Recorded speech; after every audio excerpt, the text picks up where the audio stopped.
नीमतला के railway track पर झुग्गी झोपड़ी तोड़ने की घटना को लेकर एडवोकेट लरैब मोमिन ने उठाई आवाज। उन्होंने कहा कि गरीब लोग 50 साल से वहां रह रहे थे, अब वो कहां जाएंगे। नीमतला के रेलवे ट्रैक पर गरीब लोग करीब 50 साल से रह रहे थे। सेंट्रल गवर्नमेंट की तरफ से उनकी झुग्गी झोपड़ियां तोड़ दी गईं। एडवोकेट लरैब मोमिन ने इस घटना पर दर्द भरी बातें कही। उन्होंने इस घटना को अनुचित बताया और गरीबों के साथ इंसाफ की मांग की।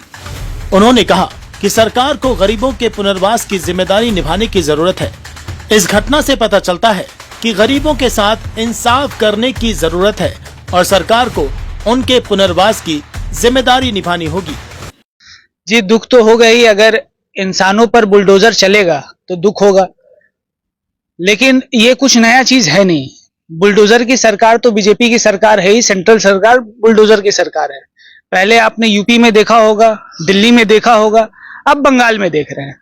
रेलवे ट्रैक के अगल बगल जो लोग रहते हैं, माना कि वो इलीगल है, मैं ये नहीं बोल रहा हूं कि वो लीगल है, लेकिन कुछ चीज तरीके से होता है। आप नोटिस नहीं दे रहे हैं, बिना नोटिस के अगर आप बुलडोजर चलवा देंगे, ये आपको मिला था शायद। देखिए, आप नोटिस किसको दिए? जो हर इंसान वहां बोल रहा है कि नोटिस नहीं मिला। ये मेरी जबानी नहीं है। आप वहां जाकर खुद ब खुद आप देखिए वहां क्या लोग बोलते हैं। वहां डिनाई कर रहे लोग। आप उनके लिए लड़ाई किए थे? जी, वहां मैंने लड़ाई किया। मैं उनके लिए लड़ भी रहा हूं, आगे भी लड़ूंगा, लेकिन मैं सरकार से अपील कर सकता हूं। देखिए, मैं बोल रहा हूं ये इलीगल है, मैं ये नहीं बोल रहा हूं कि लीगल है, लेकिन 50-60 साल से जो वहां लोग रह रहे थे, तब से भी वो इलीगल है। ये नहीं कि आज कुछ नया इलीगल हुआ, तो तब क्यों नहीं टूटा, आज क्यों तोड़ा जा रहा है? और अगर तोड़ा जा रहा है, कोई भलाई के लिए तोड़ा जा रहा है, मैं समझ रहा हूं, कुछ रेलवे का काम होगा या कुछ, मैं समझता हूं कुछ ऐसा काम होगा जो तोड़ा जा रहा है, लेकिन अगर सरकार तोड़ रहा है तो उन लोगों का क्या, जो 60 साल से जिनको छूट दिया गया था? अगर अभी सेंट्रल गवर्नमेंट बोलेगा कि अरे हम तो अभी 2014 से आए हैं, तो आप 2014 से हटा देते उसको। आप अभी क्यों हटा रहे हैं? मांग अभी क्यों किया जा रहा है? लेकिन रेलवे ट्रैक में काफी खतरा भी रहता है, बच्चों का एक्सीडेंट भी होता था। तो 50 साल पहले खतरा नहीं था, आज नया खतरा है। देखिए, आपकी मांग क्या है? मांग यही है कि वहां जो लोग हैं उनको घर दे दीजिए, या घर आप नहीं दे पा रहे तो कुछ मुआवजा दीजिए। देखिए, वो गरीब लोग हैं, पर एज अ ह्यूमन, मैं अभी एज अ ह्यूमन बात कर रहा हूं, ह्यूमैनिटी के नाते। और आपको मैं बता दूं कि no law is above humanity. कोई भी कानून इंसानियत के ऊपर नहीं है। तो अगर आप ऐसा करिएगा और अगर आप मुआवजा नहीं दे रहे हैं, तो वो लोग का होगा क्या? आपने तो इंसानियत का कत्ल किया है। इंसानियत का कत्ल जो है वो हो ही रहा है। और आप एक बात और देखिए, वहां लोग जो हैं वो सब हिंदी भाषा भाषी वाले लोग हैं, ठीक है।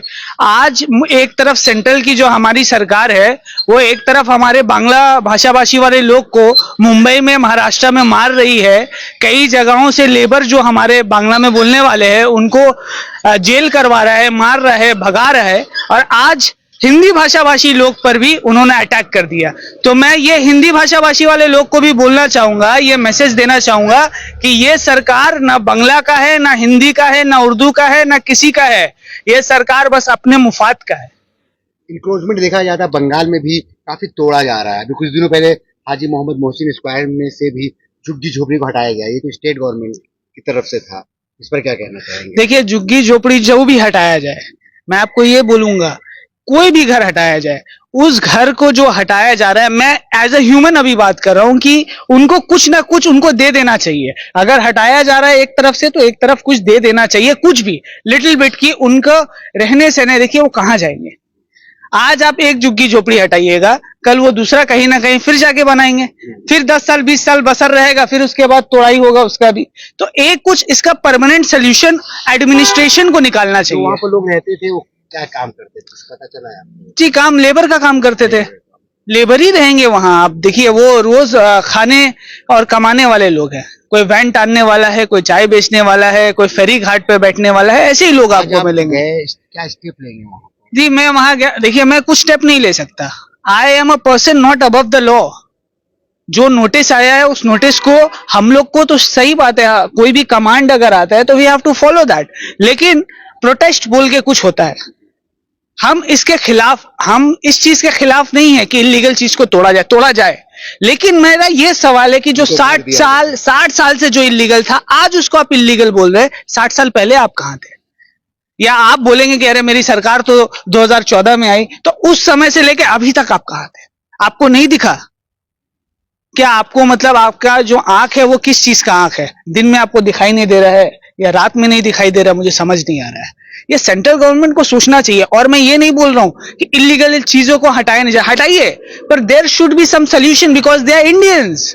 एवरी इंडियन, हमें सिखाया जाता है Indians are brothers and sisters.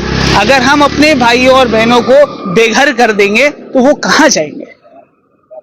Pledge जो हम लोग लेते हैं, all Indians are my brothers and sisters, वो प्लेज का मान कहां गया? आज आप गए तो उन लोगों से आपने पूछा है तो उन्होंने क्या कहा है? कहाँ रहेंगे, क्या खाएंगे? देख, कुछ नहीं बोल पा रहे, वो तो रो रहे हैं, वो मुझे पकड़ रहे, रो रहे, बोल रहे कि इंसाफ दिला दे। तो उनको मैं कैसे बताऊं कि मैं एक अकेला इंसान, मैं इंसाफ कैसे दिलाऊं? हम भी जो है एक कमांड के नीचे हैं, लॉ के ऊपर कोई भी इंसान नहीं है इंडिया में। मुझे लगता है सब कुछ लॉ के नीचे आता है। तो लॉ जब वो चीज बोल रहा है, ठीक है, पर मैं यार रिक्वेस्ट कर रहा हूं सेंट्रल गवर्नमेंट को भी, मैं रिक्वेस्ट कर रहा हूं कि अगर आप ऐसा कर रहे हैं, ठीक है, इलीगल चीजों का हटाए, पर नोटिस एक देना चाहिए था। आपने नोटिस नहीं दिया। आप बोल रहे हैं कि नोटिस आया, तो नोटिस गया कहां? क्योंकि 99% लोग डिनाई कर रहे हैं कि नोटिस नहीं आया। अब 1% लोग को अगर आप मान के चलिएगा तो फिर आप 1% का ही वोट लीजिए, 99% का वोट मत लीजिए। मेजोरिटी और माइनॉरिटी से फिर आप जीत हार कैसे होता है आपको खुद पता है। मेजोरिटी वोट मिलता है तभी आप जीतते, तो आप 99% वाला का बात सुनिएगा। मैंने भी वही किया, मैंने वही बात सुना जो वहां ज्यादा मैक्सिमम लोग बोल रहे थे। उन्होंने बोला कि नोटिस नहीं आया है, हमें इंटीमेशन नहीं मिला है और बुलडोजर आके हमारे घर पे चढ़ाया जा रहा है। और इवन वहां जो आपका आरपीएफ पुलिस जो आई है, रेलवे पुलिस जो आई है, वो शायद उस ट्रैक के अगल बगल अब कोई जा रहा है या अपने घर से कोई सामान लेने जा रहा है, तो उनके ऊपर डंडा भी चलाया जा रहा है, उन्हें मारा भी जा रहा है। तो ये तो बहुत दर्दनाक बात है, शर्मनाक बात है। अगर आप मैं बार बार ये बोलूंगा, इलीगल चीज को खत्म करे, तोड़े, मिटा दे, वजूद हस्ती सब खत्म कर दे, पर एक सोल्यूशन लेके आए। क्योंकि लोग तो हमारे हैं, लोग कहां जाएंगे? लोग कहां जाएंगे? आप क्या इंडिया को बांग्लादेश बनाना चाहते हैं? इंडिया को आप बांग्लादेश बनाना चाहते हैं क्या, जो हमारे लोग रास्ता में चलेंगे? ऐसा मत करिए। सेंट्रल गवर्नमेंट से यही दरखास्त है कि आप इस चीज को रोकिए। एडमिनिस्ट्रेशन बोल के कुछ होता है, सेंट्रल गवर्नमेंट को ये चीज शायद वो भूल गए हैं। हर चीज जो लॉ बनाया जाता है वो एडमिनिस्ट्रेशन का काम है, इंप्लीमेंट करना एग्जीक्यूटिव का काम है। और अगर वो लॉ पे कोई भी प्रॉब्लम आ रहा है या लॉ को तोड़ा जा रहा है तो उसका जजमेंट देना जुडिशरी का काम है। ये चीज तो आपको पता होना चाहिए।